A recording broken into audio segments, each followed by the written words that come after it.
குழந்தைங்க வந்து முக்கியமா சாப்பிடக்கூடிய 5 வகையான உணவுப் பொருட்கள பத்தி தான் சொல்லப் போறேன். அதுல ஃபர்ஸ்ட் இருக்கிறதே வந்து ராகி. இந்த ராகில வந்து புரோட்டீனும் நெறைய இருக்கு, கால்சியமும் நெறைய இருக்கு, இரும்பு சத்தும் நெறைய இருக்கு. குழந்தைகளோட வளர்ச்சிக்கும், உடல் உள்ளுறுப்புகள் வந்து டெவலப்மென்ட் ஆகுறதுக்கும், ரத்தம் நல்லா உருவாகுறதுக்குமே வந்து இந்த ராகி வந்து நல்லாவே ஹெல்ப் பண்ணுது. அதுக்கடுத்த உணவு என்ன அப்படின்னு பார்த்தீங்கன்னா, கீரை. இந்த கீரை வந்து சமைக்கும்போது என்னன்னா, ஒரு சால்ட்டி டேஸ்ட் இருக்கும். அதனால குழந்தைகள் வந்து பெருசா அத விரும்ப மாட்டாங்க.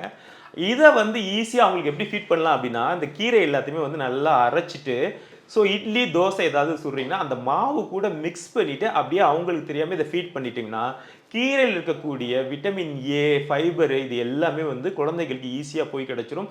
சத்தான உணவு அவங்களுக்கு குடுத்த மாரி ஆயிரும். அதுக்கு அடுத்தது பார்த்தீங்க அப்படின்னா, முட்டை. இந்த முட்டை தாங்க வந்து இருக்கிறதுலயே வந்து அமினோ ஆசிட்ஸும், சூப்பர் ரிச் புரோட்டீனும் அதிகமா இருக்கிற ஒரு ஒரு சின்ன பாம் மாதிரி.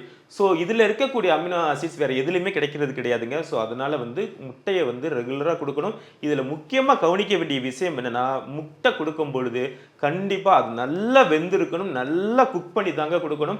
அரைங்குறைமா வெந்தத, வேகாம இருக்கிறத கண்டிப்பா வந்து குழந்தைகளுக்கு குடுக்கவே கூடாது. இத மைண்ட்ல வச்சுக்கங்க. அடுத்தது வந்து ட்ரெடிஷனல் ஃபுட் நம்முடைய நெய்யி.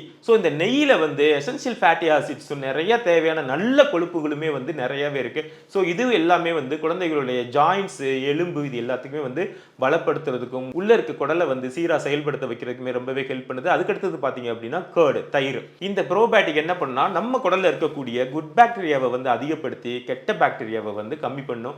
உள்ள இருக்கக்கூடிய குடலுடைய பேலன்ஸ் எல்லாத்தையுமே சரி பண்ணிட்டு, நம்ம சாப்பிடக்கூடிய சாப்பாட வந்து ப்ராப்பரா டைஜெஷன் பண்ணி, அதுல இருக்கக்கூடிய நியூட்ரிஷனையுமே வந்து அப்சர்வ் பண்றதுக்கு நெறையவே ஹெல்ப் பண்ணும். அதனால இந்த 5 சூப்பர் ஃபுட்ட வந்து குழந்தைகளுக்கு வந்து ரெகுலர் பேசிஸ்ல கரெக்ட்டா குடுக்குறது ரொம்பவே நல்லது. இந்த இன்ஃபர்மேஷன் பிடிச்சுச்சுன்னா மறக்காம எல்லாருக்கும் ஷேர் பண்ணுங்க.